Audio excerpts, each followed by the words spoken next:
Tonight, we do not begin in the cold mud outside. We begin in the quiet safety of a room that smells of old paper, beeswax, and drying ink. Imagine a heavy book resting before you. Its cover is bound in cracked leather, the colour of deep chestnut. When you open it, the spine cracks softly, a sound like a door opening into another century. The pages are thick vellum, uneven and textured under your fingertips. The writing inside is cramped, the ink faded to a rusty brown. These are not stories of knights and dragons. These are the records of survival. They tell of a world where a loaf of bread could be a crime scene, where a pig could stand trial in the village square, and where the length of your shoe was a matter of serious law. To us, these rules sound absurd, bordering on madness, but to the people who lived them, they were the invisible walls keeping a fragile world from collapsing into chaos. So, before we blow the dust off these old statutes, take a second to gently tap the like button. Now, let the modern world fade away. Let's turn the page and step into the quiet logic behind history's strangest laws. It is 4 a.m. in Paris, in the dead of winter, in the year 1250. You are awake before your eyes open. Not because of an alarm, not because of a bell, because of the cold. It presses against you from every side, a steady, insistent weight that has seeped through wool and linen and straw, that has crept into your bones while you slept. You are 19, a student of the University of Paris, but right now you are mostly a body trying to decide if it wants to leave even this meagre warmth. You lie still for a long moment. The room around you is not dark. It is complete darkness, a thickness, a presence. There is no glow from a street, no ember from a hearth, just a black you can almost feel with your hands, as if the air were ink.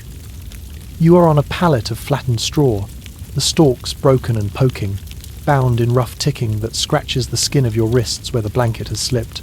The blanket itself is thin wool, coarse, full of tiny knots and imperfections that you know by touch alone. You have slept in your clothes, linen shirt, worn and soft, woolen hose patched at the knees, a short tunic that smells faintly of smoke and old sweat. Your first movement is small. You pull the blanket tighter around your shoulders, your fingers working clumsily, stiff from the cold. The wool rasping against your knuckles is loud in the silence. You listen. The boarding house breathes. Timbers creak, shifting as the night's frost settles in the beams. Somewhere below, a muffled thump, the sound of another student turning in his sleep, straw rustling.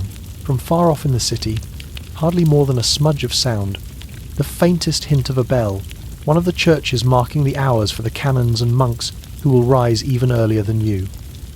You are part of that rhythm now. Paris, with its scholars and its brawlers, its merchants and its beggars, turns on these invisible hinges of time. If you want to sit on the worn benches of your arts faculty lecture, if you want to hear the master speak on Aristotle in Latin that rolls and snaps in the darkness, you rise now, or you miss it. You take a breath. The air is so cold it feels almost solid.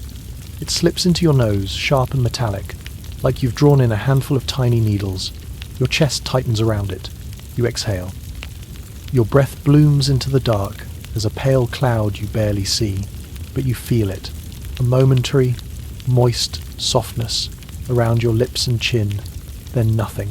The cold eats it instantly. The wetness on your upper lip chills at once. You know exactly where you are, without seeing a thing. Top floor of a leaning boarding house near the river, not far from the Latin Quarter, the neighbourhood that pulses with students like you. Thin walls, shared rooms, drafts that slide under the door like searching fingers, rent cheap enough that you could just barely pay it last term by copying texts and going hungry more often than not. You shift your legs, feeling the straw crunch and sigh beneath you. Each small movement sends a new wave of cold against a patch of skin that had, for a brief time, been warmed. You let yourself feel the contrast. You notice it, instead of fighting it. Warmth here, cold there, the clear boundary between them. You move deliberately. Your right hand emerges from the cocoon of blankets first. The air hits the back of it like icy water. The tiny hairs stand up at once. Your fingers close around the edge of the blanket. thumb pressed hard, knuckles whitening in the darkness, as if you could squeeze warmth out of wool. The fabric is scratchy, thick at the seams, thin in the centre, where it has been pulled and worried by many hands. You count your breaths. 1, 2, 3, each one visible, if there were even the faintest light, each one felt as a brief, humid ghost in front of your face.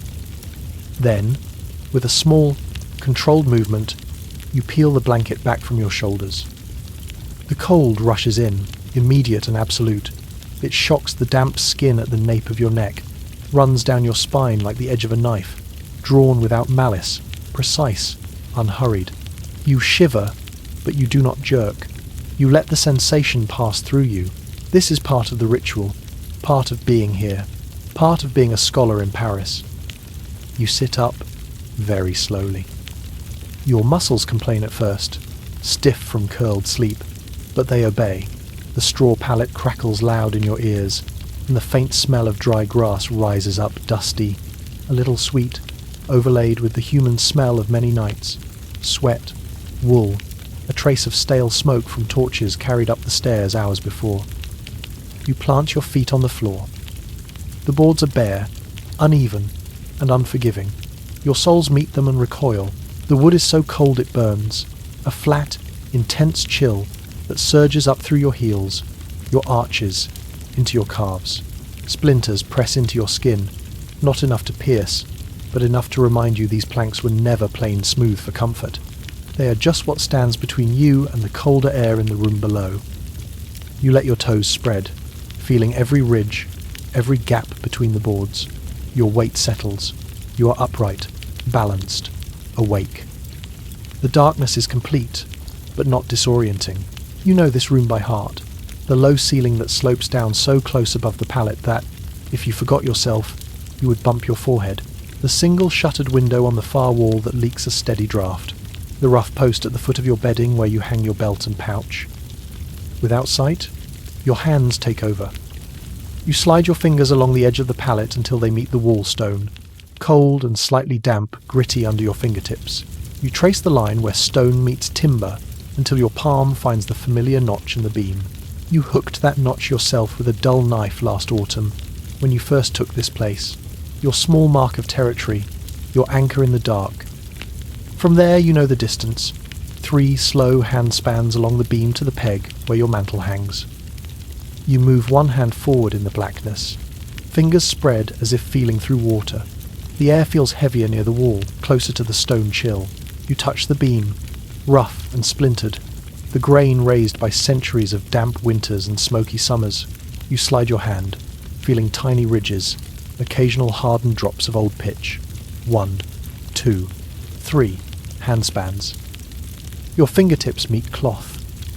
Your mantle is coarse wool, thicker than your blanket, its surface a landscape of tiny bumps and ridges where the yarn crossed and knotted.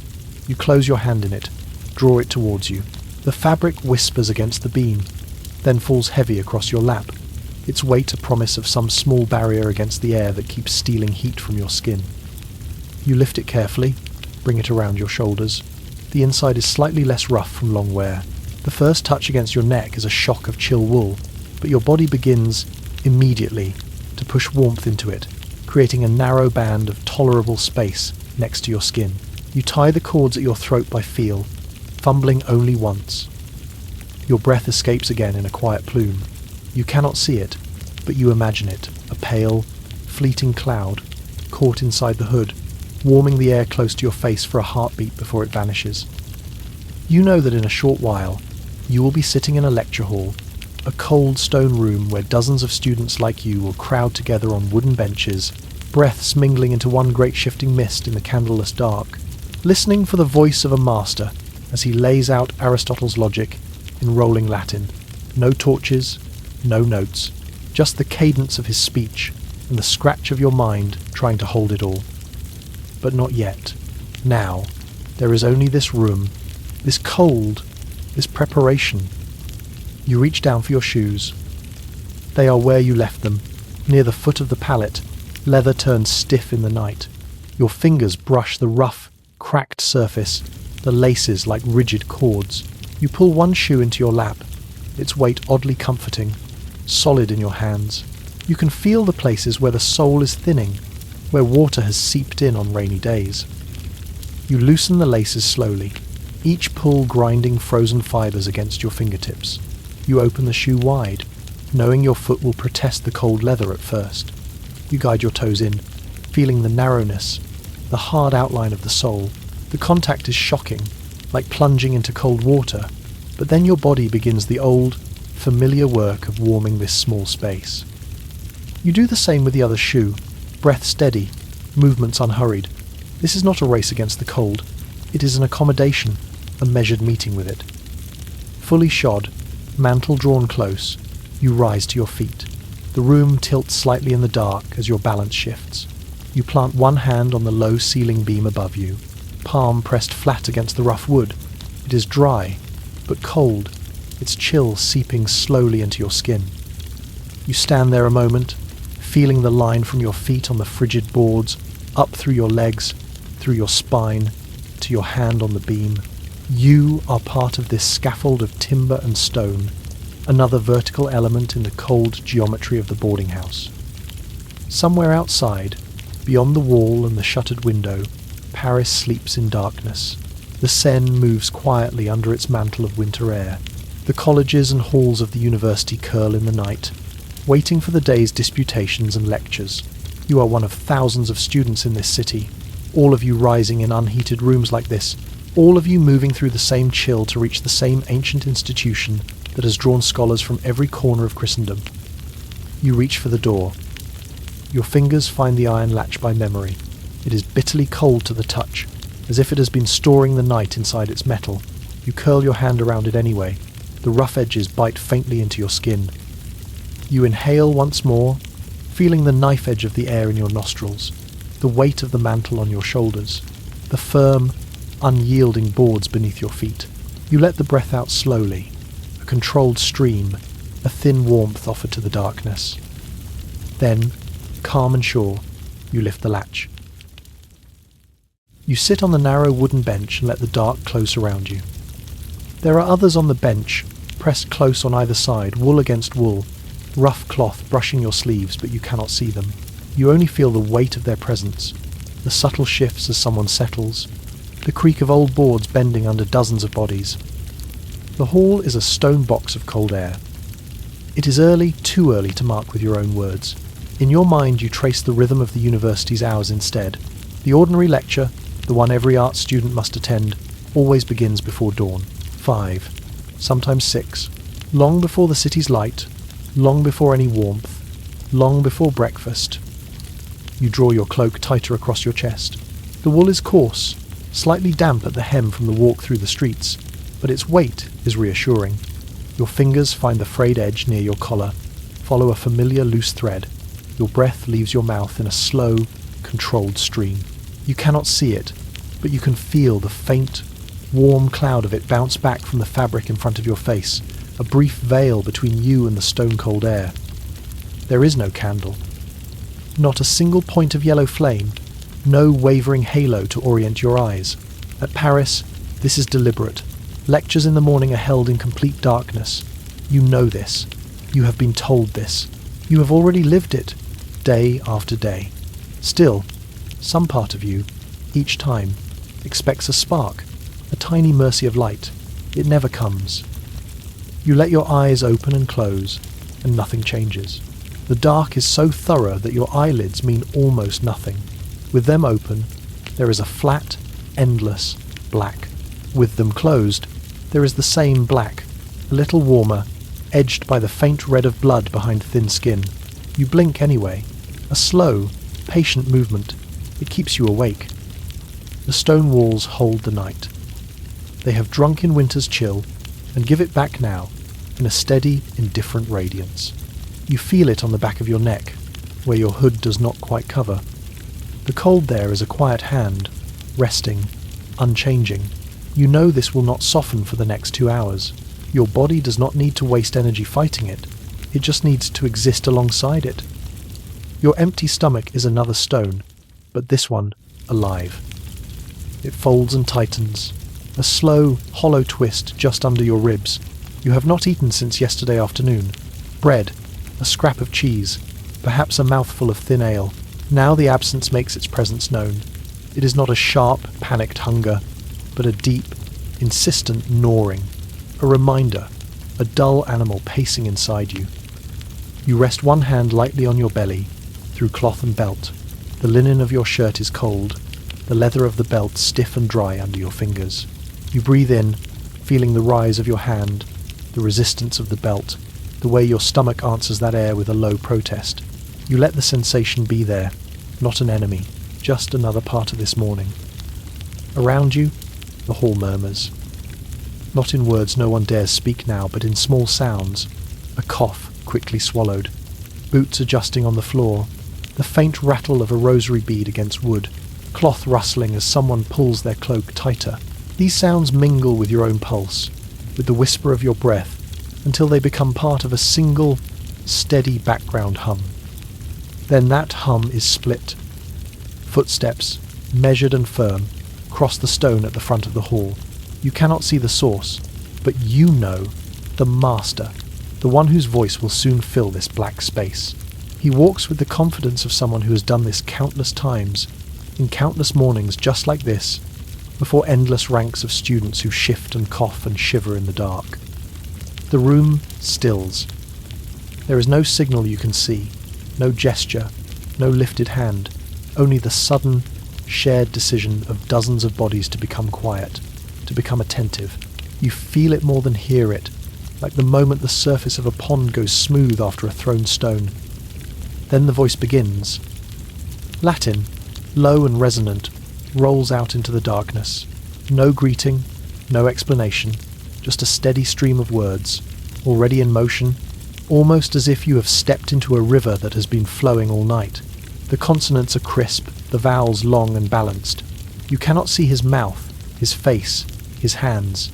You have only the voice. It fills the space. Stone catches it and throws it back in soft echoes. The rhythm is firm, practiced, like the measured swing of a hammer on an anvil. This is not reading. There is no rustle of parchment, no pause to find a place on the page. The master speaks from memory. Texts of Aristotle and commentators, laid out and ordered in his mind, now pouring into your ears. You are not allowed to write. In this darkness, there is no point in ink or quill. Even if you could glimpse the faint outline of your own hand, the masters at Paris expect you to listen, to comprehend, to carry the words inside you. No scratching of pens, no eyes dropping to parchment, only attention. You adjust your posture slightly. Your back leaves the temporary support of the cold wall behind you and finds its own balance. You sit upright, shoulders broad, chest open. Your legs are angled, so your weight rests evenly on the bench. Your hands rest. One on each thigh, fingers relaxed. This alignment matters. It keeps your lungs clear. It keeps your muscles from aching too quickly. It makes you more than a body enduring cold and hunger.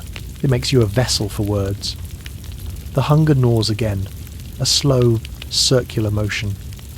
The voice moves through syllogisms, through terms and distinctions, through examples borrowed from everyday things, stones, animals, fire. Your stomach answers with its own logic, empty, therefore aching. You choose where to place your attention. You feel the ache, acknowledge it, and then guide your mind back to the Latin, to the pattern in the master's speech. You begin to notice that pattern. Certain phrases repeat, like pegs on a wall where new concepts are hung. The master's tone lifts when he introduces a definition, settles when he elaborates, sharpens when he warns against an error. Each change of inflection becomes a marker, a mental chapter heading, even though you cannot see a single line of text. Slowly, without effort, you sink to his rhythm. The gaps between his sentences become your breathing room. He pauses, barely, and you feel the silence wrap itself around the last phrase, letting it sink. In those brief slivers of quiet, you repeat the words in your mind, not aloud, but silently, lips barely tightening. Once, twice, the Latin takes root.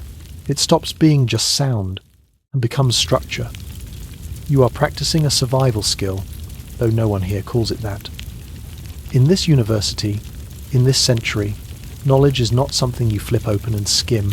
It does not sit waiting on a desk. It passes through voices, from memory to memory.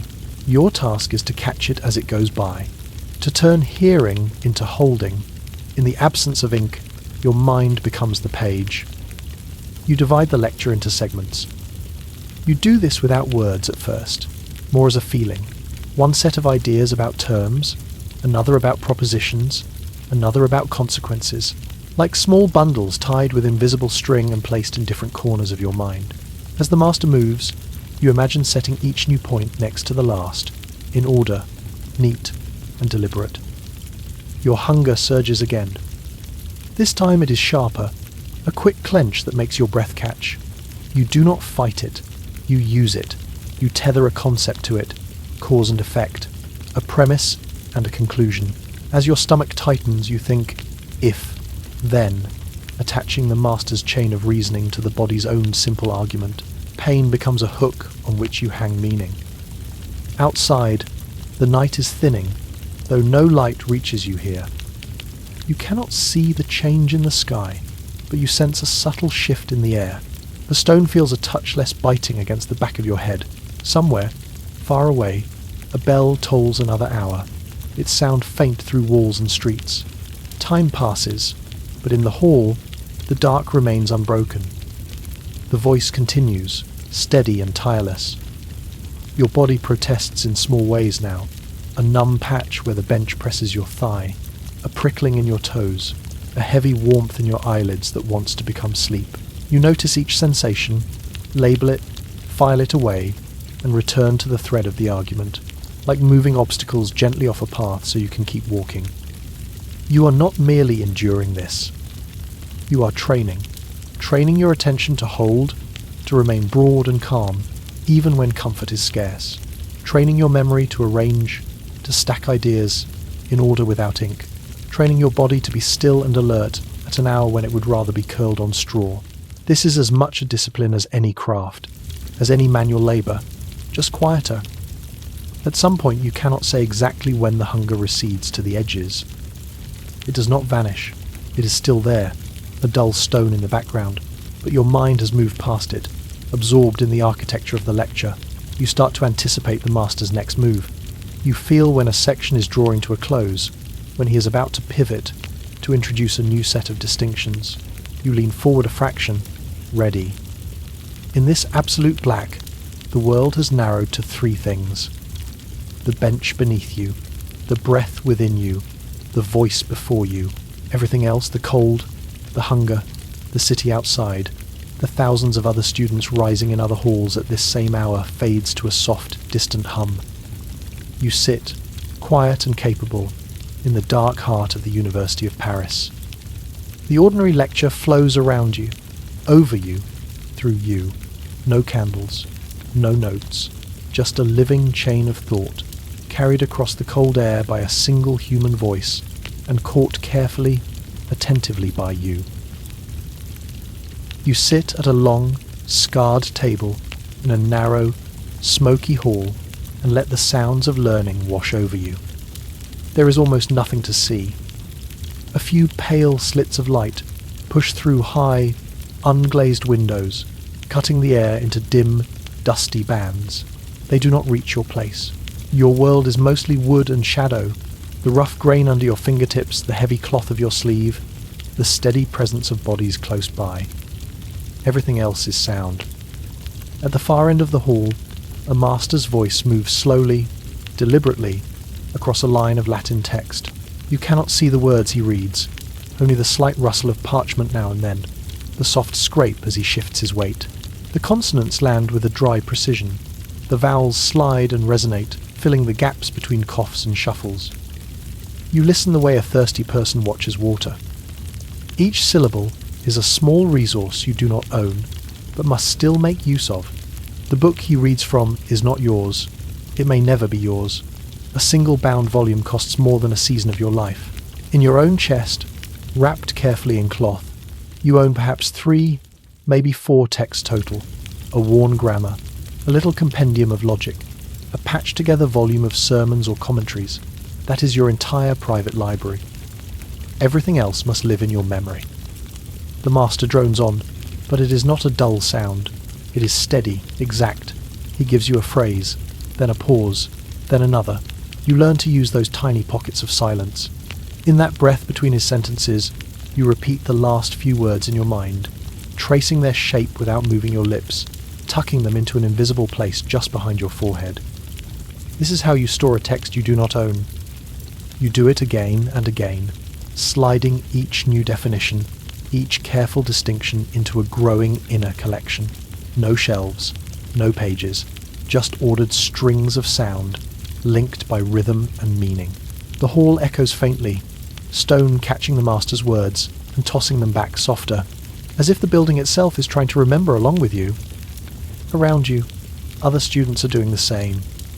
You can feel it in the stillness, heads bowed slightly, not in sleep but in attention, hands resting on the table, motionless, no quills scratching, no eyes flicking down to margins. This is scholasticism as you live it, the master's voice as the fixed point, your silent thought as the field that must shape itself around it.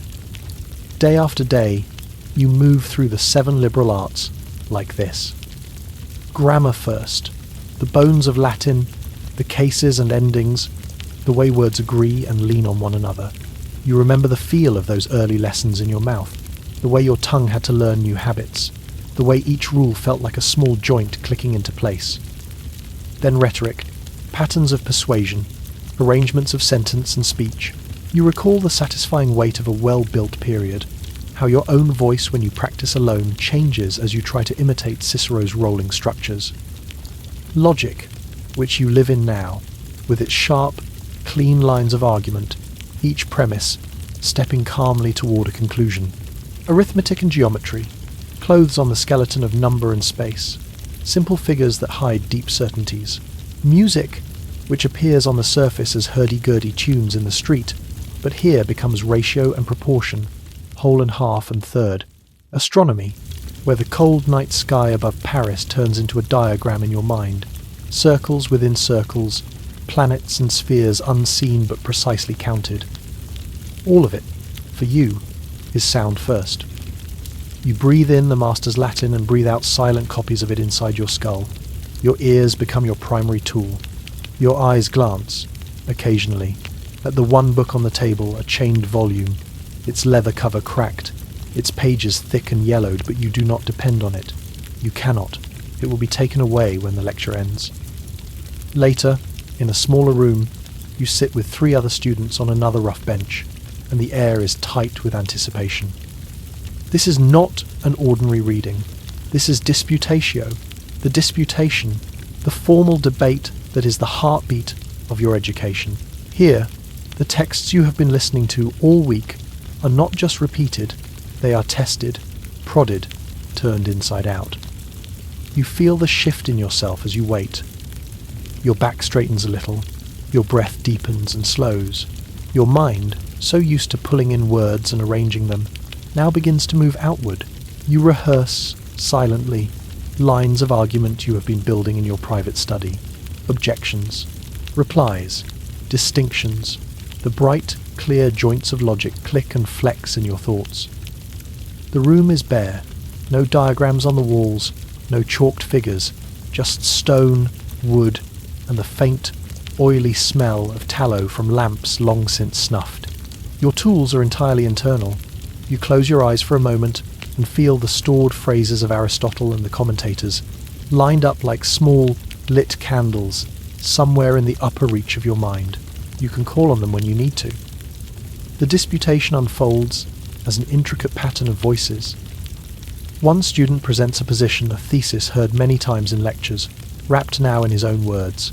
Another counters, bringing forward objections, pieces of text you recognize, turned at new angles. The master, when he speaks, does not shout or dominate. He nudges, redirects, sharpens. A question here, a distinction there.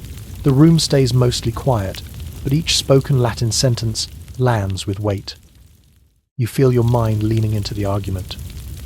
You follow the movement of claims and replies like a craftsman following the grain in a piece of wood. When someone makes a clean, well-shaped distinction. You feel a small satisfaction, as if a plane has passed smoothly over a rough board, leaving it even and bright. When a point is weak, you feel a corresponding roughness, a snag where the reasoning catches. You learn to hold multiple threads at once. The initial thesis, the strongest objection, the response to that objection, a secondary difficulty that hangs off the side. You keep them all suspended in your thought, not frantically, but with a steady, practiced grip, like carrying several uneven objects in your arms at once, shifting them now and then so none fall. This is your survival skill here, in a world where books are rare and ink is luxury. You train your inner hearing and inner speaking until they are as precise as any written page. You make a habit of repeating, internally, the shape of an argument as soon as you hear it, fixing the order. You link new ideas to old ones with small, personal anchors. A gesture someone made, a smell of smoke in the hall, the feel of the bench under you as a particular point was made. These sensory threads help you pull the memory back later. In your private corner of the boarding house, long after the formal disputation ends, you sit again in the dim light of a single candle you could barely afford. The wax pools slowly at its base, opaque and milky, sending up a thin, resinous smell. Shadows climb the rough wall in uneven stripes. Your 3 or 4 precious books lie closed nearby, covers touching, as if huddled together for warmth. You do not open them yet. First, you reconstruct from memory. You close your eyes and listen to the day replay itself, not as noise, but as structured sound, the master's reading in the morning, the careful cadence of a definition, the moment in disputation when an argument turned. You speak them back to yourself in a whisper no one else can hear, shaping the Latin on your tongue without sound. You feel for the gaps. A premise you cannot quite recall, a distinction that blurs at the edges. You do not panic at these blank spaces. You mark them, gently, as places to fill later. Perhaps tomorrow, during another reading, the missing word will fall into place.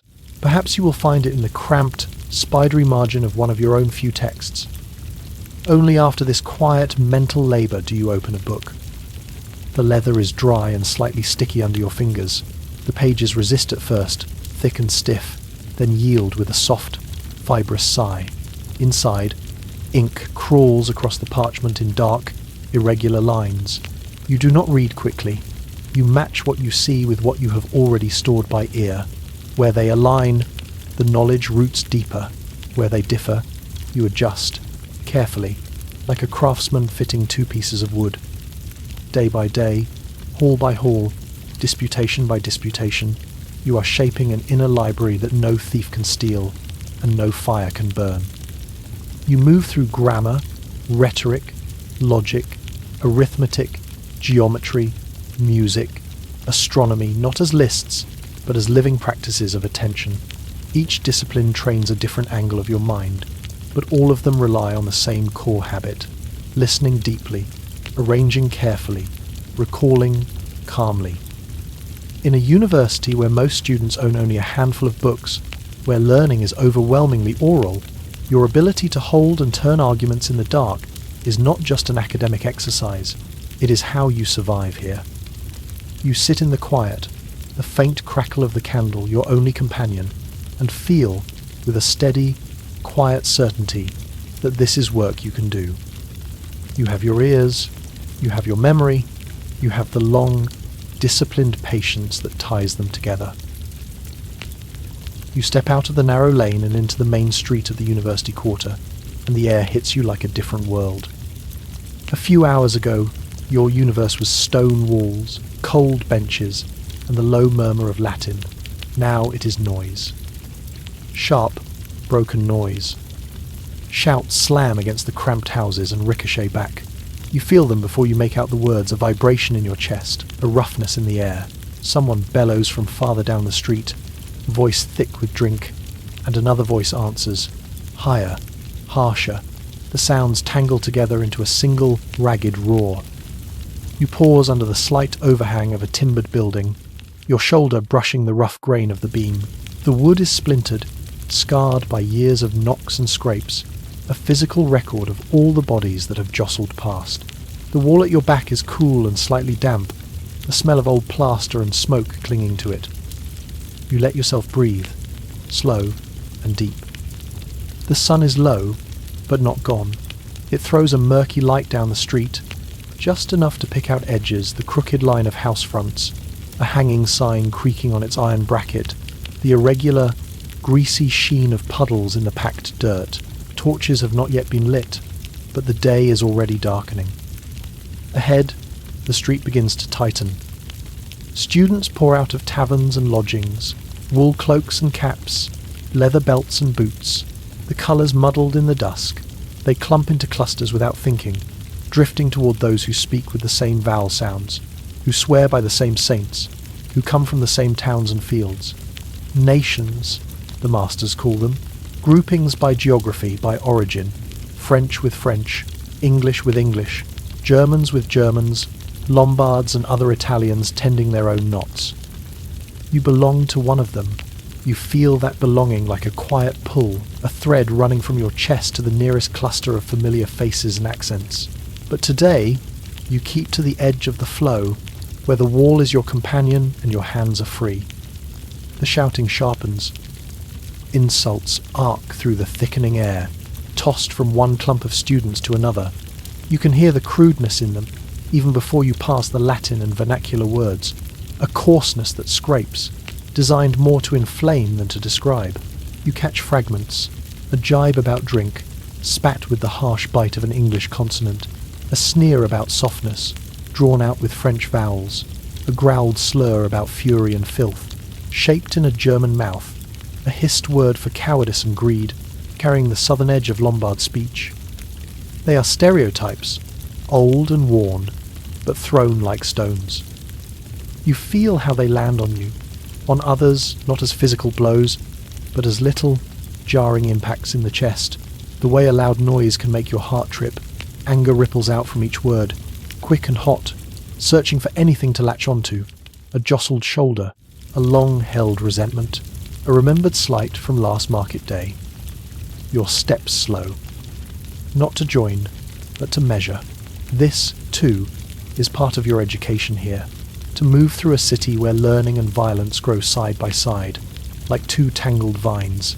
To know when streets are safe to cross and when words have turned to weapons. A crash rings out ahead, sharp, splintering. The sound tears a strip of space out of the murmur. You can picture it without seeing. A barrel kicked over, a stall overturned, a door slammed open too hard. The crowd reacts like a living thing. It surges inward, bodies tightening into a rough circle around the disturbance. You feel the pull of it, that strange, human draw towards spectacle and danger. You stay where you are, under the eave. You let the crowd move around the knot of trouble, rolling like water around a stone. The street is narrower than it looks. The high houses lean in, their upper stories almost touching above you. Sound gets trapped here, amplified. Each shout arrives twice, once direct, once bounced off plaster and timber. It makes everything feel closer than it is. You listen.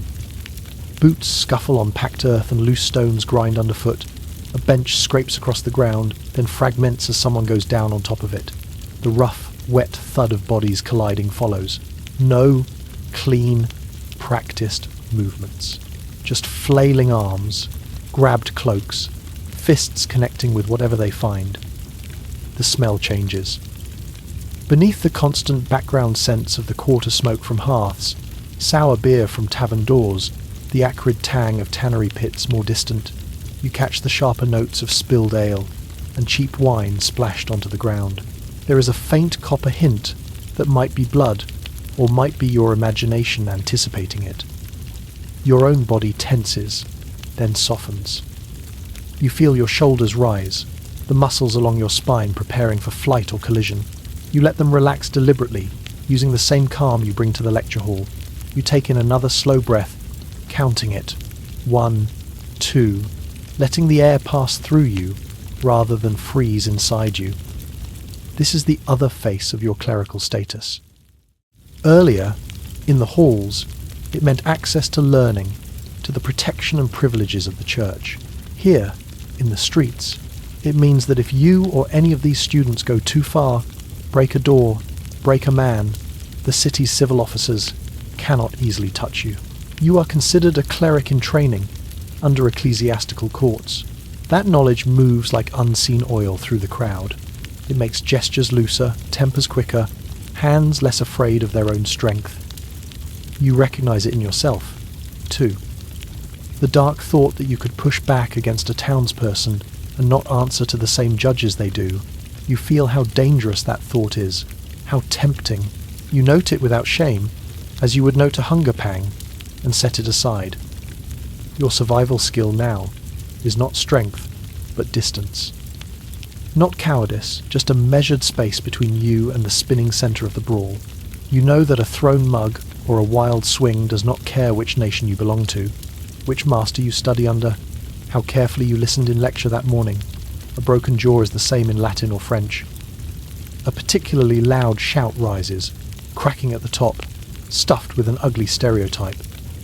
The word is thick and dehumanizing, aimed at a group rather than a person. You feel it as a hot pulse of shame and anger, even if it is not aimed at you. You sense how it rips individuals out of themselves, tries to reduce them to caricatures, drunkards, soft bodies, beasts of rage, cringing misers. It is crude, but effective. Faces harden. The ring of the brawl tightens. You take a small step sideways. Your boot finds the edge of a shallow gutter, a damp strip in the middle of the street where filth and runoff collect. The ground is slick there, the mud smooth and cool under the sole. You adjust your weight, choose the surer, drier ground near the wall instead. A simple, physical decision, but it mirrors a deeper one. You choose not to be pulled into the centre. You choose the margin, where you can still see, still hear, but are less likely to be struck. You focus on the structure beneath the chaos. You notice how the nations form their own loose fronts. Here, a knot of northerners, shoulders squared together, shouting in their own rolling tongue. There, a cluster of southern students, narrower and quicker, darting in and out.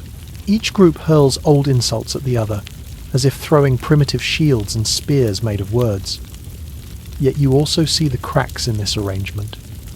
At the very edge of one nation's group, you catch sight of a figure with a different cut of cloak, a different curl to his hair, standing half turned away, not quite joining in.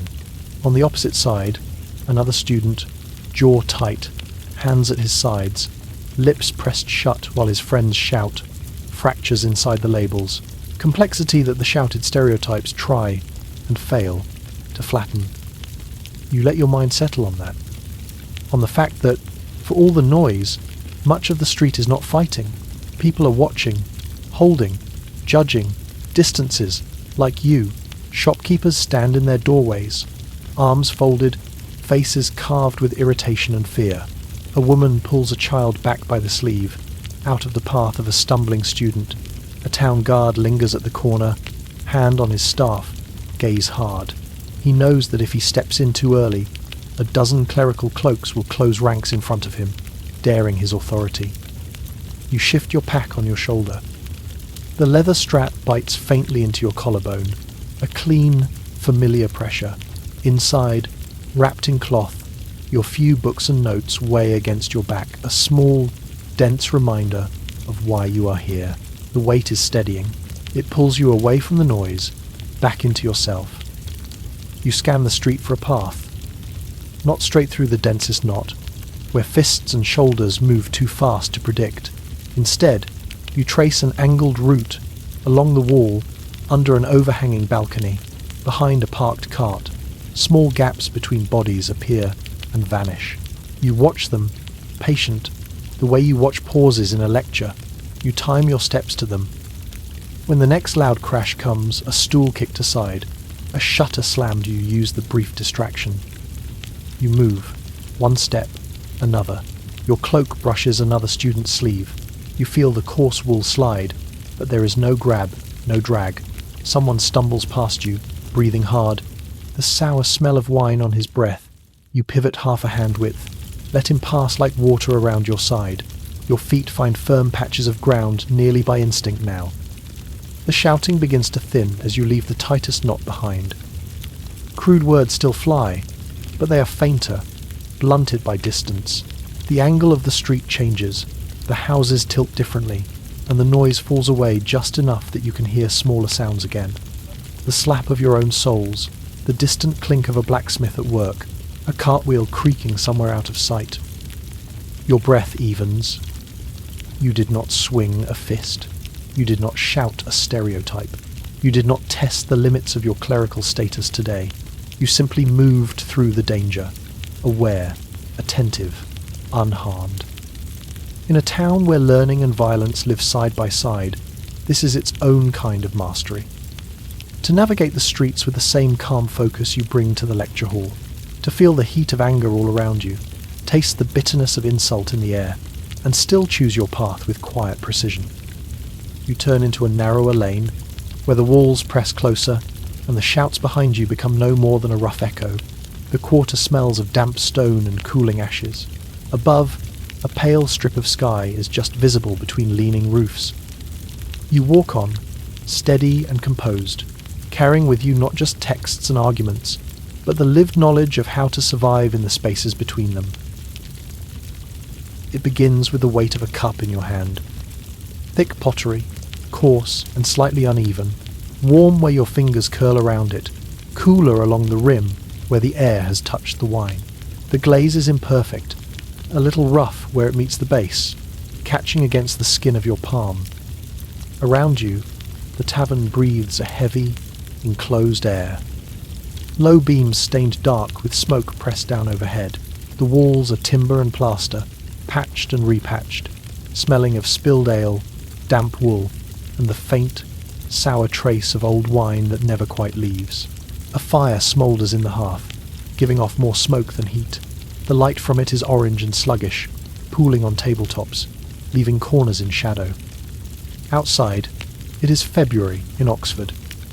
A damp, bone-deep cold sits in the stone of the streets, the kind that seeps through boots and hose, the kind that never fully leaves your hands. You carry that cold in with you when you enter, and the tavern wraps itself around it. Thick air, fire, smoke, human breath blunting the edge but not erasing it. Your own breath tastes of cheap wine. It is harsh and thin, more acid than fruit, leaving a faint burn on the back of your throat as you exhale. The liquid sits in your stomach like a small coal, giving you a brittle, empty warmth that does not quite reach your fingers. You are a scholar here, at Oxford. Not a monk, not a priest yet, but counted among the clergy. You wear the clothes of a student, but the law sees you differently from the townspeople who serve you, sell to you, resent you. Clerical status is an invisible garment on your shoulders, a protection that keeps civil officers at bay, a privilege that also makes you, in their eyes, arrogant. Tonight, that invisible garment feels heavier than usual. You can sense the tension in the room as clearly as you sense the heat from the hearth. It clings to the edges of conversations, curls under the laughter, sharpens the small, careless gestures of hands and shoulders. Scholars and townsmen share this cramped space, breathing the same thick air, but you do not share the same world. Your cup is half full. You turn it slowly between your fingers.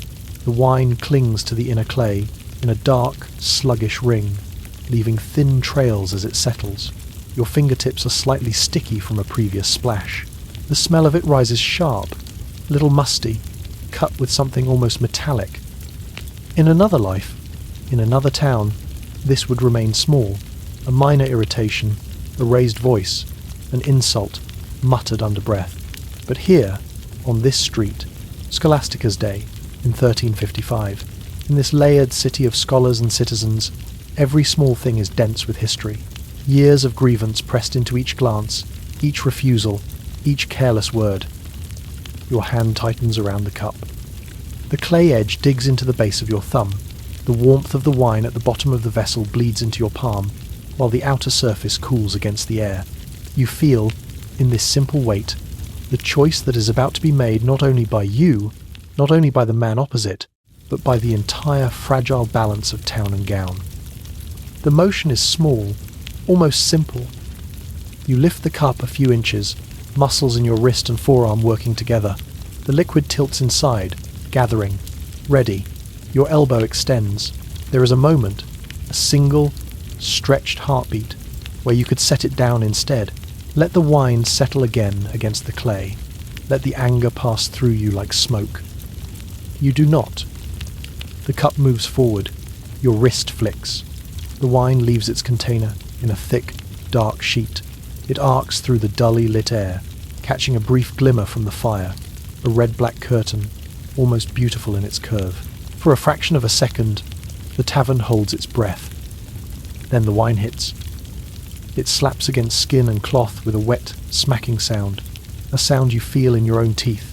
Droplets burst outward, cold and sticky, spattering nearby faces, the table, the floor. The sharp scent of sour wine spikes in the room as it leaves warm ceramic and meets colder flesh. You have thrown not just liquid, but insult. The tavern contracts around that moment.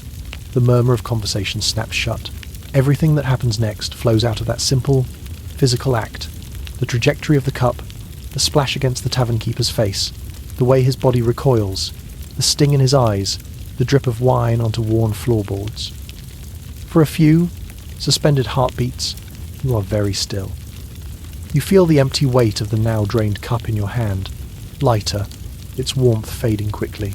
Your fingers, still curved as if around the liquid that is no longer there, tremble slightly from the sudden motion. The tavern's sounds begin to return, but they are not the same sounds as before. They are sharper, louder.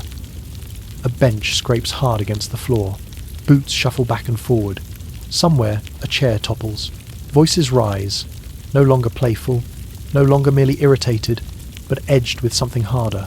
Outrage, fear, desire for retaliation. The room fills with the raw, fragmented noise of confrontation. You step back. Not far. Just enough to feel the roughness of the wall at your shoulder. The plaster there is cool and slightly gritty, catching at the wool of your cloak. That small contact anchors you. You can feel your heart beating faster now, but you keep your breath slow, deliberate. You are not the only cause of this storm, and you will not control where it goes. The fight begins in close quarters. Hands shove, tankards fly. The thick, dull thud of fist on flesh mixes with the crack of wood on wood as tables are jolted, toppled. More wine spills dark rivers running across the uneven floor, soaking into rushes, splashing up onto boots. The scents of sweat, smoke, and sour drink knot together in the low, smoky air. You know, even as you move to protect yourself from flailing limbs, that this will not end at the tavern door. Oxford is a small city, but its grievances are large.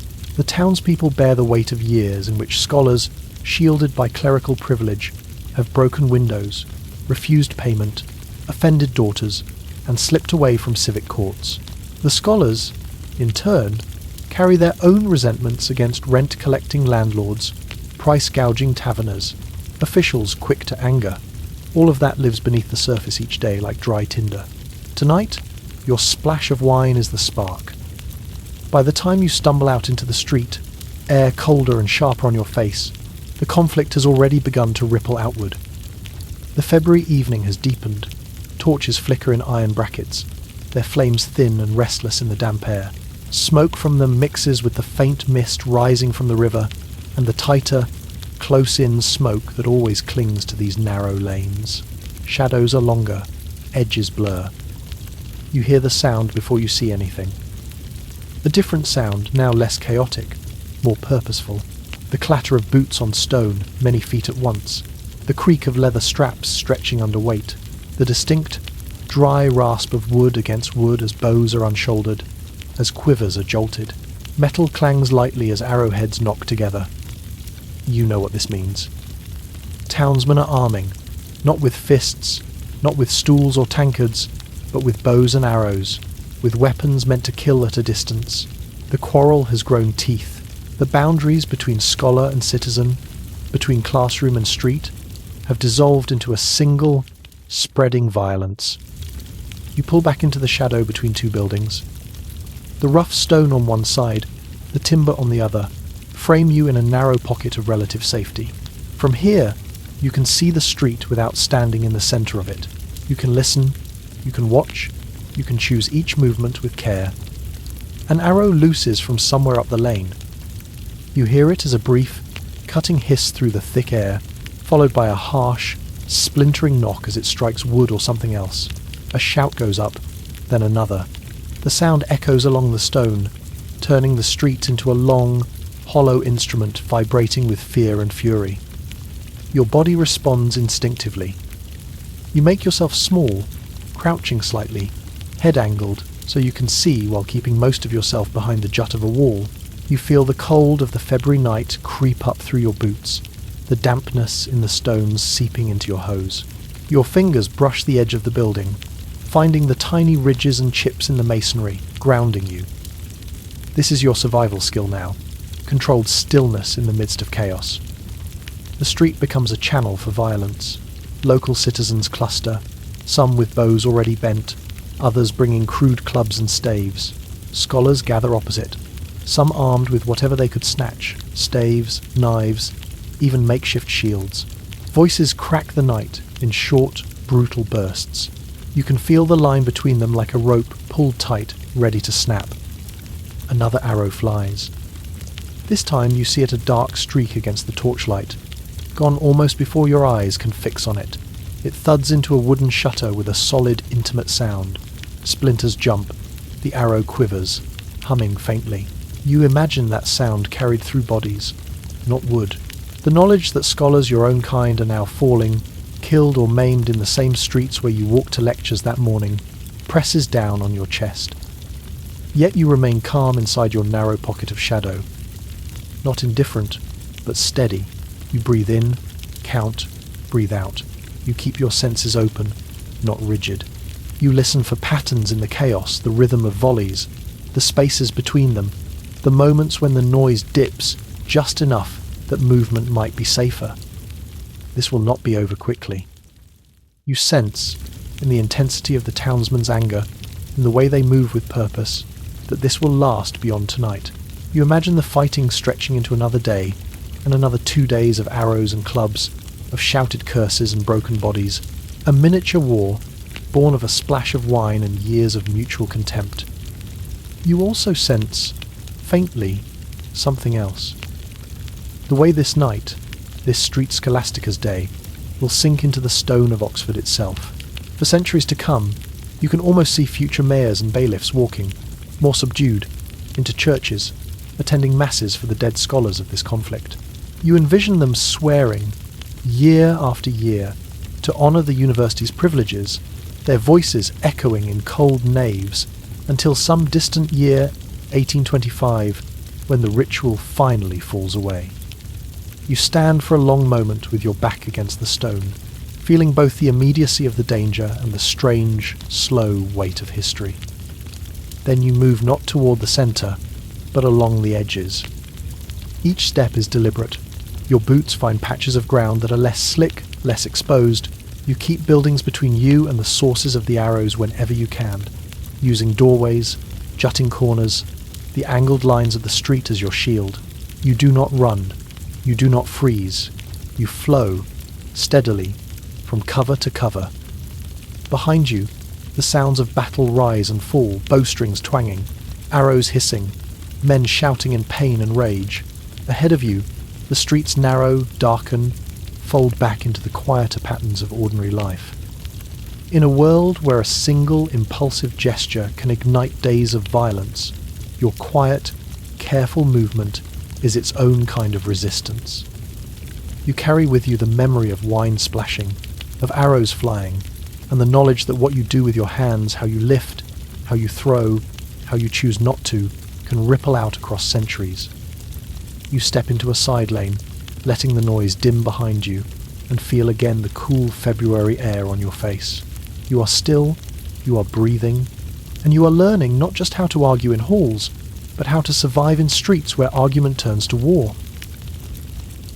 You sit at a narrow table that wobbles if you lean too hard on it, and let the cold settle around you like an extra garment.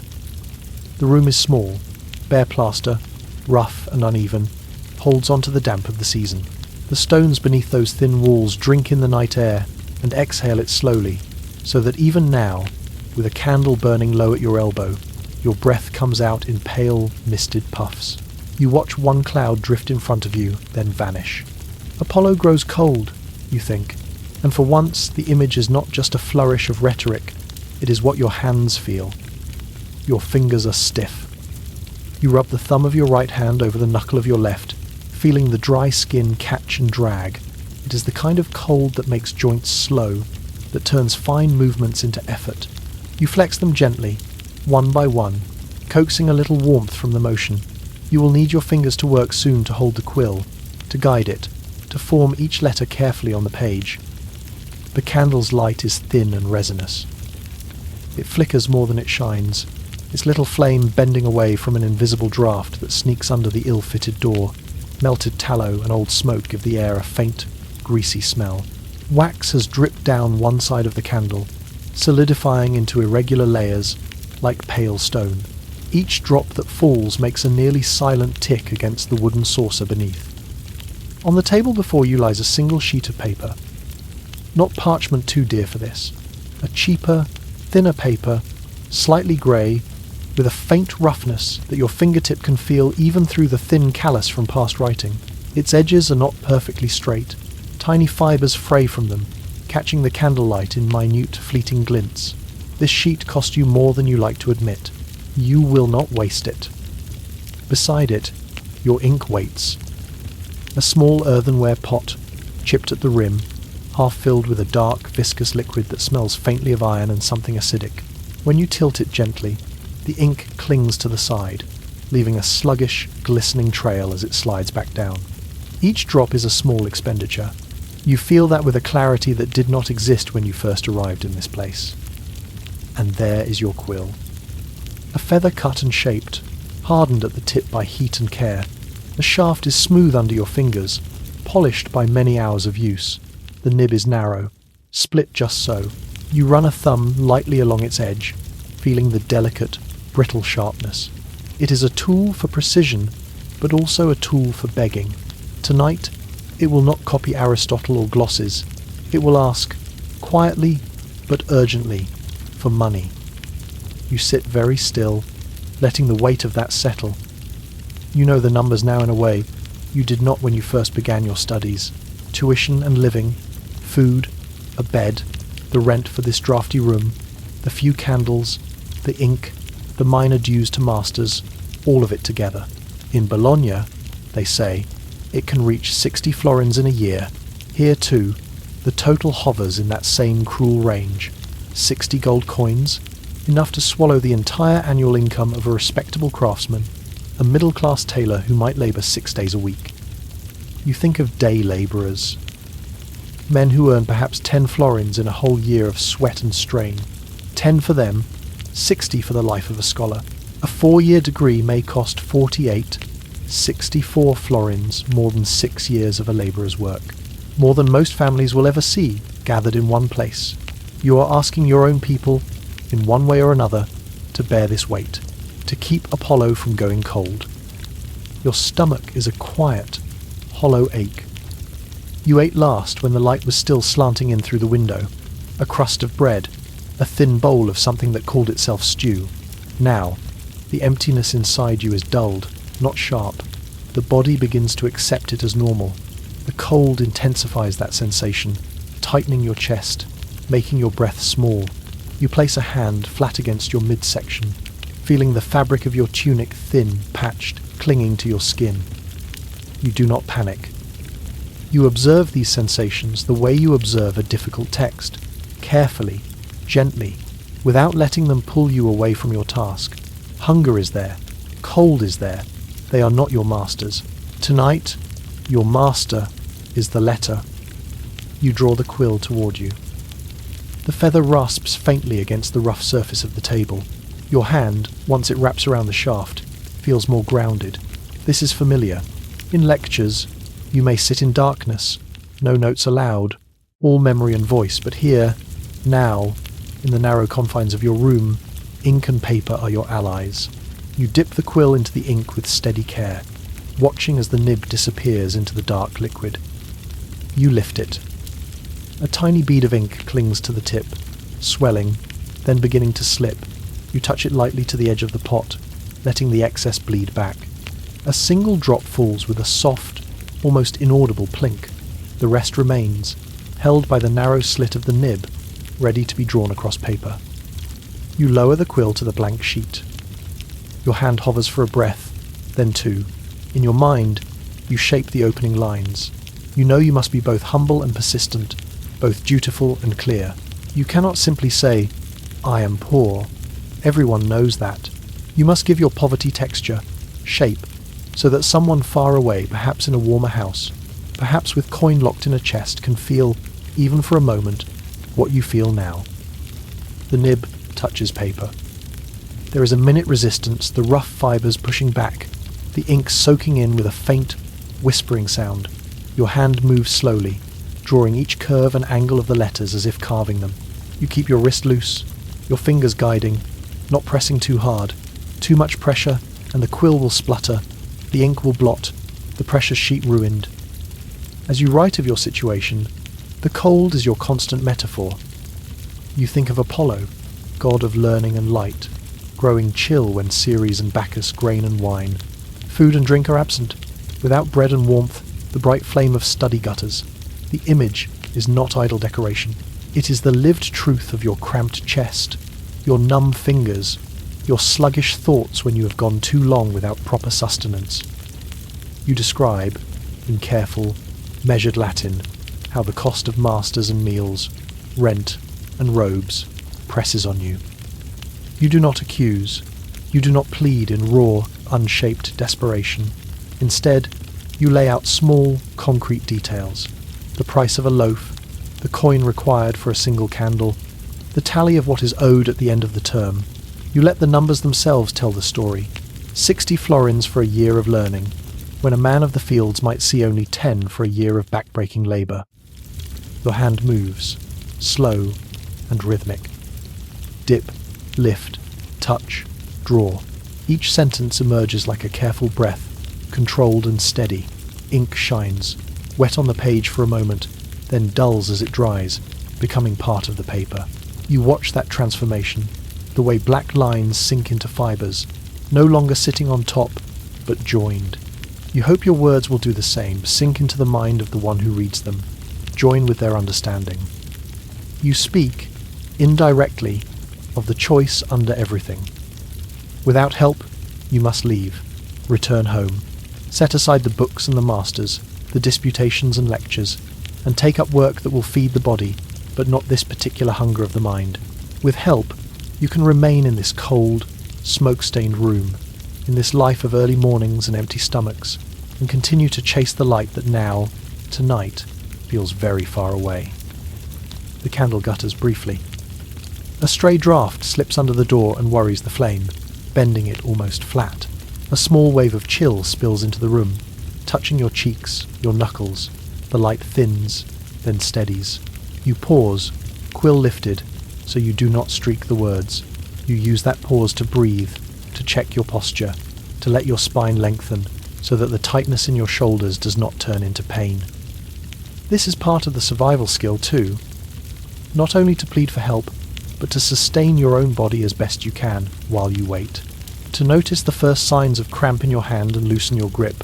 To keep your core warm with layers, however thin, so your extremities can move. To work in small, steady stretches rather than frantic bursts that exhaust you. You resume writing. You add a line that marries honesty and learning, a small classical turn of phrase that shows you have not squandered what has been given so far, not boasting, but demonstrating. The very Latin you use is proof of what the coins have purchased, a mind that can clothe need in eloquence, not for vanity, but for clarity. When the sheet is nearly filled, you stop and read back, eyes moving slowly over each line. You catch a letter that has thickened too much with ink, a word that might smudge if folded too soon. You wait, watching as the last of the glistening wetness mats over. The candlelight pools in the troughs of the dried strokes, then evens. Your breath, when it passes over the page, no longer makes the ink run. You sign with a hand that trembles only slightly. Not from fear now, but from fatigue and cold. You put down the quill. Its tip is dark, shiny with drying ink. You set it carefully aside, wiping it on a rag to preserve it for next time. Tools, like coins, cannot be wasted. Folding the letter is its own small ritual. You smooth the sheet flat with both hands, palms pressing gently from centre to edge, feeling the papery roughness under your skin. Then you lift one side, crease it over, run your thumb along the fold until it holds. Again, from bottom to top, tucking your words away, making them compact, easy to carry, easy to send. When it is done, the letter is a thin, brittle packet in your hand. So light, yet inside it are the hours of labour it took to learn the language in which you wrote, the weeks of hunger and cold that sharpened your need, the years of future study that may or may not unfold depending on how this folded sheet is received. You sit back. The room is still cold. Your breath is still a faint mist in the air. Apollo is no warmer yet, but you have done what you can in this moment, shaped your need into words, guided ink across paper with steady hands, made your case with quiet, deliberate care. You place the letter in a safe corner of your chest, ready to be entrusted to whichever carrier will bear it home. Then you draw your cloak around your shoulders, pull your knees a little closer to your chest, and sit for a while in the candle's frail circle of light, knowing that even in this cold, you are not helpless. You can still move your fingers. You can still form letters. You can still ask.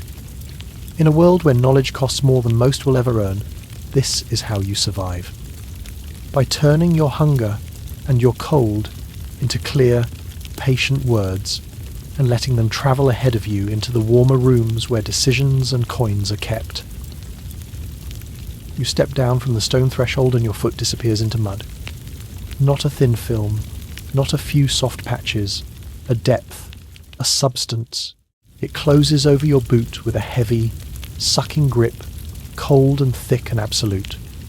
For a moment you stand there, one leg plunged into the street, the other still on the dry lip of the doorway. You can feel the exact line where chill mud meets the coarse wool of your hose beneath the lever. The cold is not sharp. It is dull, seeping, like a hand that will not let go. You draw your foot up. The mud holds on, resisting, then yields with a slow, obscene slurp. Your balance shifts. Your body leans forward slightly, arms spreading just a fraction to steady yourself. A thin spray of droplets fans out from your heel and lands on your other boot, your hem, your skin. Each dot cools instantly, a constellation of tiny, clammy touches. The street of this university town in winter is not a road. It is a long, churned trench of earth, straw, refuse, and water pounded together by hundreds of feet and wheels. Terrible mud, you think, with quiet accuracy. Mud that swallows footprints and coins with equal indifference. You look ahead. The line of houses presses close on either side, timber and plaster leaning toward one another like tired shoulders. Their overhanging upper stories turn the street into a shallow gully, trapping the damp air. Water seeps down from gutters and broken tiles, forming rivulets that snake into the central mire. The sky above is a low, solid grey, promising no warmth today. You shift your satchel higher onto your shoulder. Inside it, wrapped in cloth against the wet, are a few loose sheets, a small, precious inkhorn, a battered exemplar text you copy from when you were hired for such work.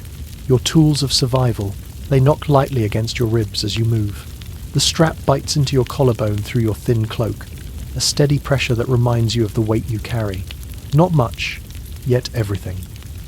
You take your first real step into the street. You place your foot slowly, feeling for solidity beneath the surface, for any hint of cobble or packed earth. Often there is none. The mud folds around your boot again, thicker this time, almost to the ankle. You spread your toes inside the leather, seeking better purchase, feeling the cold ooze push between them, through worn seams. This is your path today, door to door. You move along the street like this, step by mindful step. Each doorway is a small island of firmness, each patch of stone a brief respite. You time your movement to the sturdier places where discarded straw has thickened the surface, where wagon ruts curve into shallow ridges that can bear your weight. You are learning, without thinking, the micro-topography of mud. At each door, you pause. You feel the cold of the stone step under your boot, the way it draws heat from your soul and gives none back. You steady your breathing. Your hand lifts to knock. Your knuckles meet wood rough, pitted, slightly damp. The sound you make is small in the wide, wet, quiet of the day, but you know it carries inside. Behind each door, someone stirs. You do not speak here. In your mind, you order your words. A respectful greeting, a mention of your studies, a quiet explanation of your need, or an offer to carry, to clean, to copy a letter, to sing at a small altar for the soul of a dead relative. But for now, in this telling, the details remain inside. You experience instead the rhythm of it. Knock, wait, the creak of hinges, the feel of eyes on your face, the weight of a refusal, or the lightness of a small coin or crust placed into your hand. Sometimes you come away with nothing. Your hand closes around empty air. The door shuts. You turn back to the street, to the mud, to the soft squelch of each step. The cold climbs a little higher up your legs with every house that yields no help. Your toes numb, then tingle, then numb again. You keep going. Slowly, methodically, you make your way along the line of dwellings, craftsmen's houses, small shops, humbler taverns. You learn to read small signs. A curtain of better cloth, a door more carefully mended, the smell of meat or of nothing at all. You choose where to knock and where to pass, conserving the limited warmth in your limbs, the limited courage in your chest. Above and beyond the individual houses rise other, larger buildings. Bursae, colleges, newer structures from the 13th century onward, their very stones a sign of change. Here, scholars live together under rule. Supervised residences where masters regulate waking, study, meals, even silence. The routines inside are strict bells for rising, bells for prayer, bells for lectures, bells for rest. In there, life is measured, ordered, protected. You glance at one as you pass. Its walls are cleaner, its doorway higher, the mud before it somewhat less deep, tamped down by regular, careful feet. You imagine the interior, long tables, shared bowls of porridge, a dormitory where pallets line the walls in neat rows, rules posted or spoken, fines for breaking them, punishments for those who come back late or miss prayers. There is warmth there, and food, and a kind of safety that comes at the cost of freedom. You do not live in such a place. Your lodging is humbler, your status more precarious.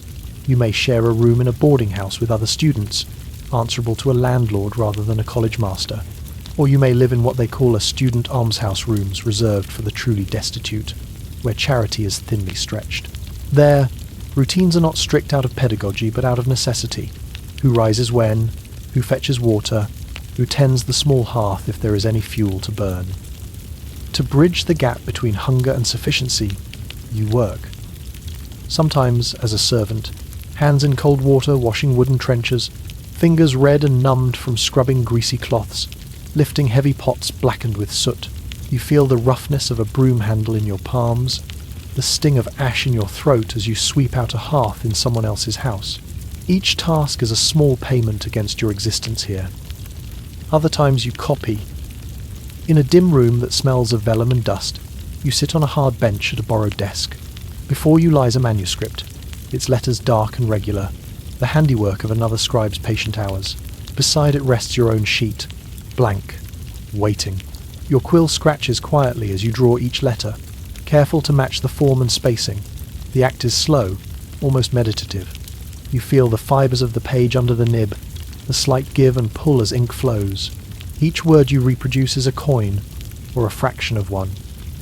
At other times still, you sing. In a church whose stones hold a different kind of cold, you open your mouth and let Latin chants spill out. Your voice becomes a thin line of sound weaving through the echo of the nave. Candle smoke curls around pillars. The air smells faintly of wax and incense, of old wood and damp stone. Your feet, in worn boots, rest on flagstones smoothed by generations. Your song is both devotion and labour, an offering that is paid for in bread later, perhaps in a few coins. You return, always, to the streets. to the mud that clings to your hem and hardens as it dries, making the fabric stiff and crackling, to the routines that structure your days not from the inside of a college, but from the needs of your body. Find food, keep dry, guard your tools. There is a pattern even here, a kind of order. You learn small, practical rhythms. Which doors are kinder? Which routes through the town flood slower after rain? How early you must rise to finish a servant's task and still make it to the lecture hall? How to protect your hands, the same hands that scrub and sweep so they remain steady enough for fine script? How to let the strict bells of the colleges mark your own, looser routine, even if you do not sleep under their roofs? You begin to see the bursæ and colleges not as closed worlds, but as landmarks in your own map. Their walls tell you when to turn to avoid the deepest ruts in the road. Their chimneys, smoking steadily, remind you that warmth is possible, that ordered life exists nearby, even if you, for now, walk in the margins of that order. Their bells call masters and well-housed scholars to meals and disputations, and those same bells tell you when it is nearly time to seek a new door, to offer your labour again. By the time you turn back toward your lodging, your boots are caked. A heavy crust of earth and refuse has built up around the leather, adding weight to each step. Your legs ache with the effort of pulling free from each soft suction of the street, yet there is a rhythm in it now. Step, pull, breathe. Step, pull, breathe. The mud no longer surprises you. It is simply one more resistance you move through. In your hand, perhaps, you carry a small reward, a bit of bread wrapped in cloth, a coin whose weight you can feel even through your glove, a promise of work tomorrow copying a deed or a will. Not much, not security, but enough for this night. You cross the threshold of your humble lodging. The mud lets go with one last reluctant sound. Inside, the air is different, not warmer, exactly, but stiller, less biting. The walls hold out the wind, at least. You scrape your boots with the edge of a stone, watching clumps of earth fall and scatter, dark against the worn floor. Each piece is a fragment of the streets you have traversed, left behind. You know that tomorrow, and many days after, you will walk them again. You will move through terrible mud, from door to door, from bench to bench, from page to page, stitching together a life that allows you to sit in halls of learning, to argue about logic and geometry, to read and to remember. In this, there is a quiet mastery. Not the visible authority of a college master setting strict routines, but the inward discipline of someone who can endure cold, filth, and uncertainty with measured steps, who can turn service, song, and script into the means of survival, who can find a path through mud without losing sight of the light, burning, however faintly, in the lecture rooms beyond. You settle onto your rough bed, feeling the day's chill still in your bones, and know that, for now, you have done what you needed to do. You walked, you worked, you stayed. You stand just inside the doorway of the hall and let the light hit you. It is not the thin, reluctant light of a classroom morning. It is a heavy, golden wash, thrown from dozens of candles and torches, from polished metal, from cloth dyed deep reds and blues. It presses softly against your face, warming your skin, sliding along your cheeks like a hand in blessing. For a moment, you are still. You let your eyes travel up. Columns rise from the stone floor, thick and solid, but tonight they are not plain. Gilded bands wrap them, catching every flicker of flame. The gold is not flat, it ripples faintly, so that even the smallest movement of the air seems to make it shimmer. Above, canopies hang cloth edged in more gold, trimmed with fringe, casting rich shadows. Banners spill down from beams in layered colours like falling leaves turned to silk. You taste the air. Warmth, for once, is not just a concept. It is real, palpable, rolling out from crowded bodies, from burning wax, from platters that steam faintly as they pass. The smell is dense, layered, roasted meat with crisped fat, sharp herbs, honey, spiced wine, the yeasty comfort of fresh bread. Beneath it all, the faint tang of metal and polish from goblets and candelabra. Your mouth waters before you have even moved. You are not here as a guest in another's feast. This is your inception banquet, your formal entry as a master into the body of the university. No written exam has signed your name into that company, no quiet room, no inked paper with questions and marks. Your examination has been years of lectures without notes, disputations in crowded halls, oral defences, public shows of understanding.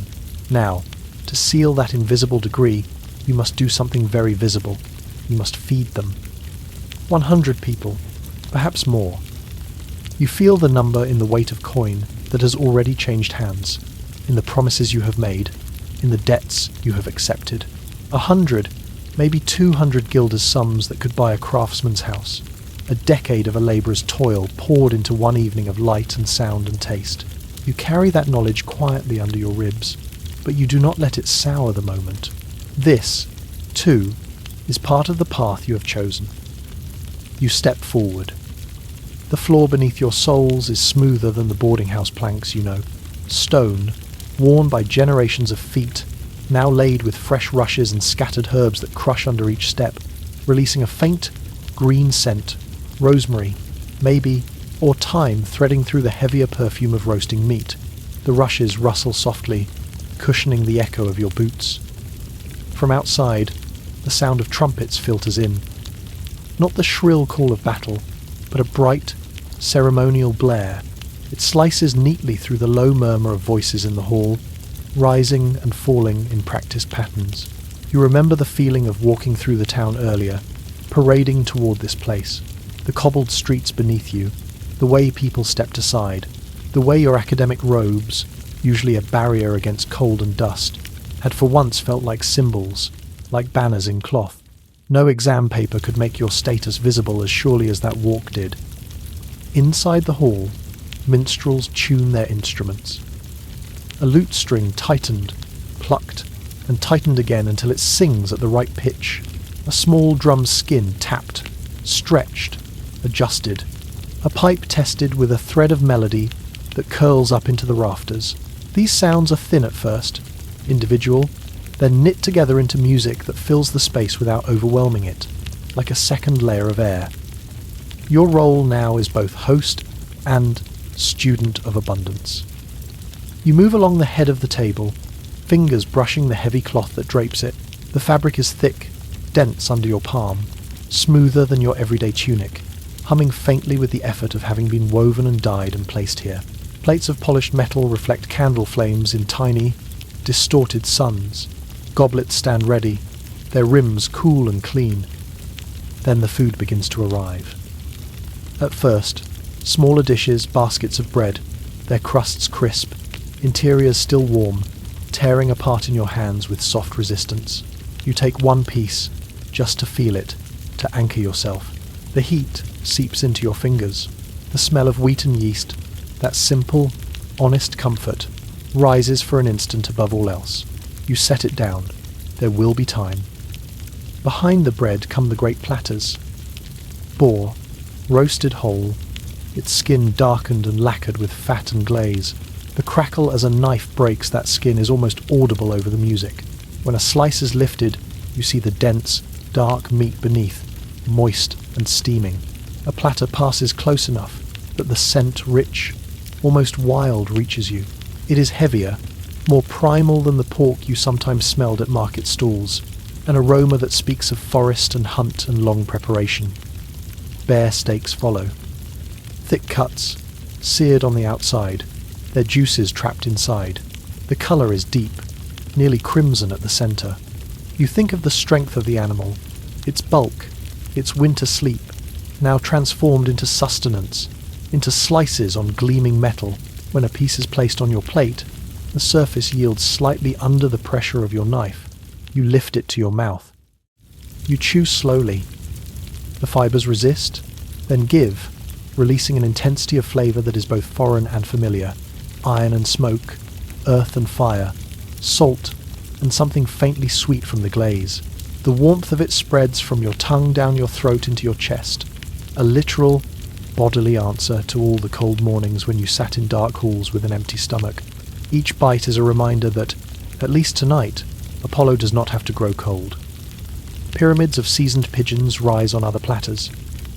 Small birds, each stuffed with herbs and perhaps a shred of fruit, stacked with careful extravagance. The skin is browned and crisp, thin bones hidden within. When you tear one apart with fingers and knife, the meat comes away in delicate strands. It tastes lighter than boar or bear, touched with the sharpness of sage or marjoram, juices running over your fingertips. You lick them clean, feeling no shame. This feast is meant to overwhelm. Swan appears pale and imposing. Its presentation is more ceremony than sustenance, a symbol of the heights of hospitality. Rabbit and venison arrive, two familiar game, tender and savoury, rounded by long cooking in wine and spices. The table becomes a landscape of flesh and colour and scent, a dense, almost dizzying array. You pace yourself. Not out of enforced modesty, but as an act of quiet control. You take small portions, savouring each, letting taste and texture imprint in your memory. The crispness of boarskin giving way to fat, the dense chew of bear, the fragile crackle of pigeon bones, the silken softness of slow-cooked venison. You drink not to dull sensation, but to accompany it a sip of wine here, its sourness cutting through richness, a swallow of water there, cool and clean, washing away salt. Around you, the hall swirls. Laughter rises and falls. The minstrel's melodies weave between bursts of applause as a tune lands just right, or a dancer spins more quickly than expected. Couples move at the edges of the tables, skirts brushing rushes, boots tapping soft patterns into the floor. The sound of forks and knives on plates, of goblets set down with a soft ring, creates a constant, comforting clatter. You feel the current of it all pass through you without knocking you off your feet. You have endured scarcity and danger. You have learned to steady yourself in the darkness of lecture halls, in the mud of winter streets, in the thin chill of a begging student's room. That same steadiness serves you here, amid excess. You do not have to grasp at every dish, to drown yourself in music and meat to prove you belong. You are here already. You remember, briefly, the invisible exams you have already passed. The nights spent reconstructing a master's words from memory, the mornings answering objections in disputation, heart-pounding, mind-clear, the days walking through violence without being consumed by it. No parchment recorded those trials. No written test declared you ready. Yet here you stand, a master now, your achievement marked not by inked signatures, but by gilded columns and a hall filled in your honour. You let that recognition sit lightly in you. Pride, yes, but laced with the knowledge of cost your own, and others. The 100 or 200 guilders poured into this night will ripple outward for years, perhaps a lifetime. Debts will be repaid slowly, through teaching, through careful living, through whatever work you must take on. You accept this with the same calm you bring to every other difficulty. Later, when the trumpets sound again and you must rise, you do so with deliberate grace. You feel the weight of your robe on your shoulders, the fullness of good food in your body, the gentle hum of wine under your skin. You step out from the table into the open space, where eyes turn toward you. The floor is steady, the air is warm, the music adjusts, softening, giving you room. You walk the length of the hall, past gilded columns, under gold-edged canopies, between banners that stir faintly in the heated air. Each step is a quiet statement. You have come through hunger and cold and risk. You have learned not only texts and syllogisms, but how to survive each stage of this life. Tonight's pageant is not mere spectacle. It is an external sign of an inner, disciplined journey. When you reach the far end and turn to face the hall, you breathe in slowly. You taste smoke and spice and roasted meat. You hear strings and pipes and the low murmur of satisfied voices. You see the soft gleam of gold on stone, the shifting sea of faces that have come here to witness your beginning as a master. You are full, not just of food, but of experience of cold mornings and dark lectures, of mud and letters and streets that sometimes turn deadly. All of that has taught you the same survival skill you use now, to remain calm in the centre of whatever surrounds you, whether scarcity or abundance. You hold that calm like a smooth stone in your chest as the minstrels lift their instruments and the trumpets call again, and the feast, in all its extravagance, rolls on around you. You sit alone in a quiet room and let the years you have lived here gather around you. The walls are the same rough plaster and stone you first met. They still hold the cold of winter and the damp of rain. They still crack in thin, crooked lines where time has pulled at them. Yet they also hold echoes now, your footsteps, your breath, the murmur of Latin you have carried in and out day after day. Your body remembers the poverty first. You feel it in the worn places of your clothes, the thinning elbows of your tunic where fabric no longer quite keeps out the draft, the rough patch sewn into your cloak, stiff against softer wool, the edges of your sleeves, frayed and tickling your wrists. Your fingers trace one of those ravelled hems, feeling each small knot and break in the threads. Your stomach remembers too. Even when it is not empty now, the memory of hunger sits under your ribs like a stone. You recall the hollow tightness of mornings without food, the way your thoughts move more slowly then, as if pushing through thicker air. You recall the thin flame of satisfaction when a piece of bread finally warmed your hand, the way you ate it slowly, knowing there would not be another soon. You see again the streets. Mud clinging to your boots in heavy bands, sucking at your steps, icy puddles reflecting a strip of ashen sky, the sharp smell of smoke and refuse mixed together, pricking your nose. You remember the feel of doors under your knuckles when you went asking for work, begging for coin or food, the rough wood, the cold iron, the weight of each pause as someone decided whether to turn you away or not. Violence lives in your memory too. The jagged sound of brawls spilling out of taverns, the sudden crack of a bench breaking under fighting bodies, the hiss of an arrow through damp night air during a street Scholastica's day gone mad. You can still feel the way your muscles tensed without your consent, the way you pressed your back against stone and let the conflict pass by, choosing survival over pride.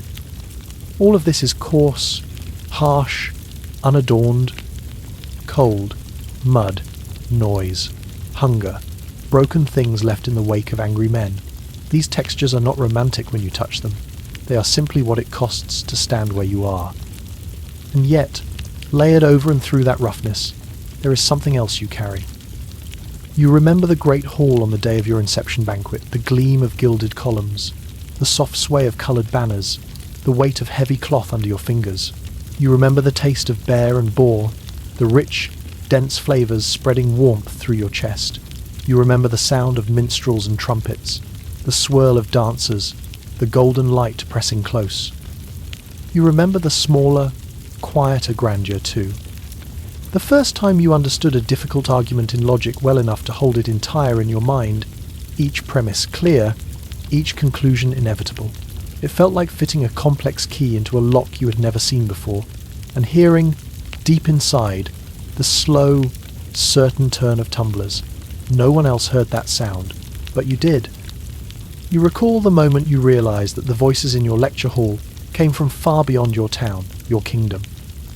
The master at the front quoting an Italian commentator, whose gloss built on a French thinker, who wrestled with an ancient Greek text that reached you through an Arabic intermediary.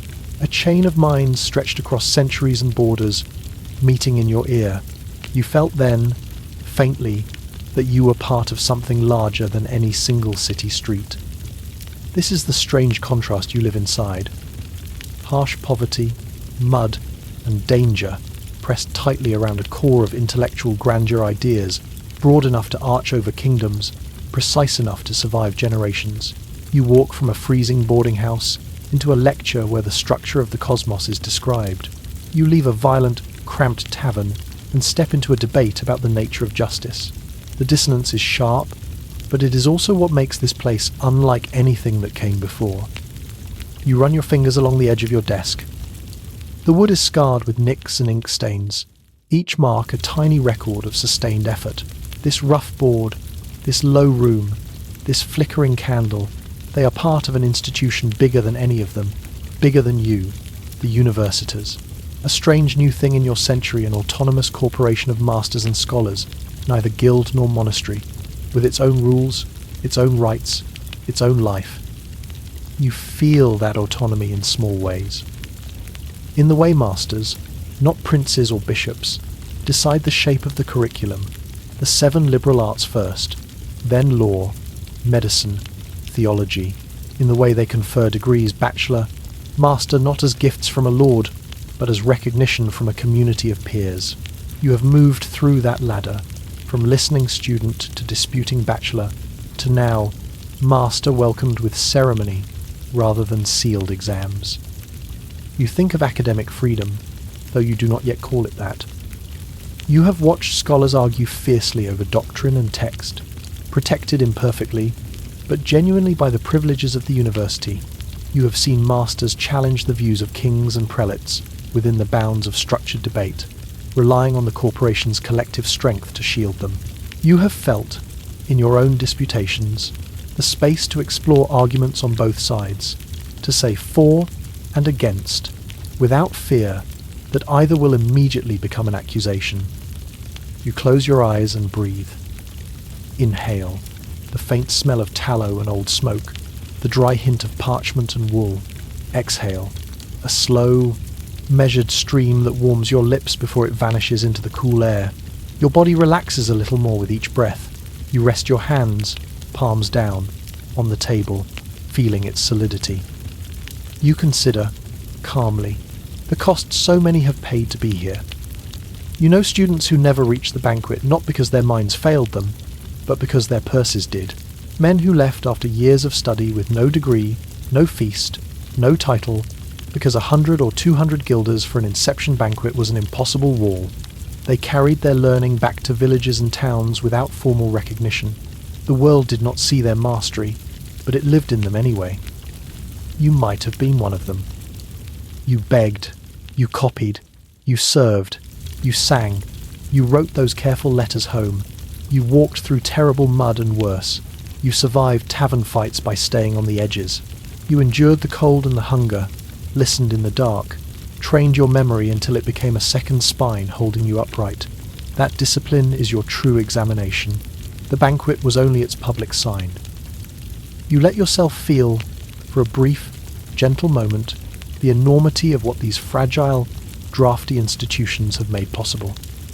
For the first time in history, there is a web of places, Paris, Bologna, Oxford, Cambridge, and more, where knowledge is pursued as a shared, continuous project, where a poor boy from one region can sit beside a noble from another, both arguing over the same text, where a master can travel from one university to another, carrying ideas instead of wares, welcomed not as a stranger, but as a fellow in a common craft. You picture that web. Lines of thought crossing mountains and seas, words you have spoken in disputations here echoing, faintly, in the arguments of students elsewhere, years from now. The structures of degrees, of faculties, of masters and bachelors and rectors, spreading outward, becoming the default way the learned world organizes itself. In this quiet, you recognize that your survival skill has never been only about enduring hardship.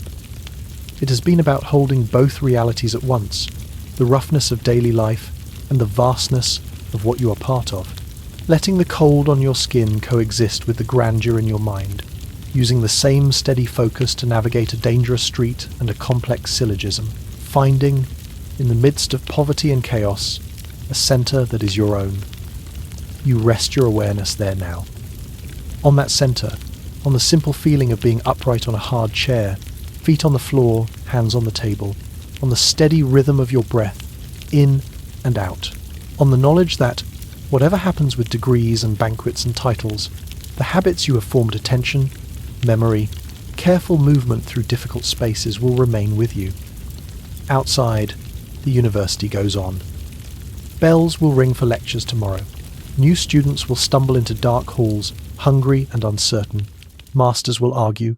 Letters will be written home, asking for money, for patience, for trust. Debates over law and theology will rise and fall like tides. Violence may flare again in taverns and streets. Feast days will flash with colour and abundance.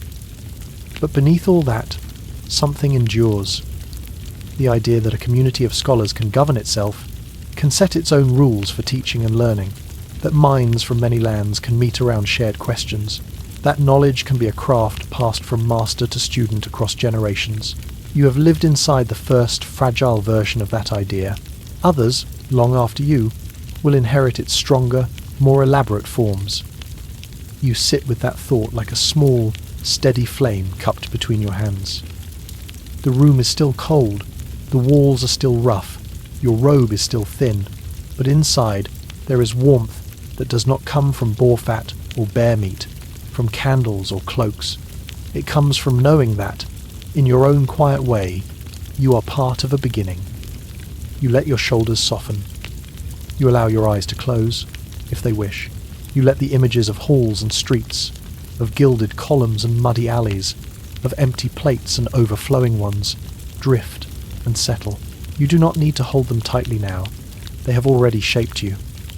In this moment, in this small, rough room, you rest in the simple fact that you have learned how to live here between hardship and hope, between poverty and intellectual grandeur, calm, attentive, and enduring.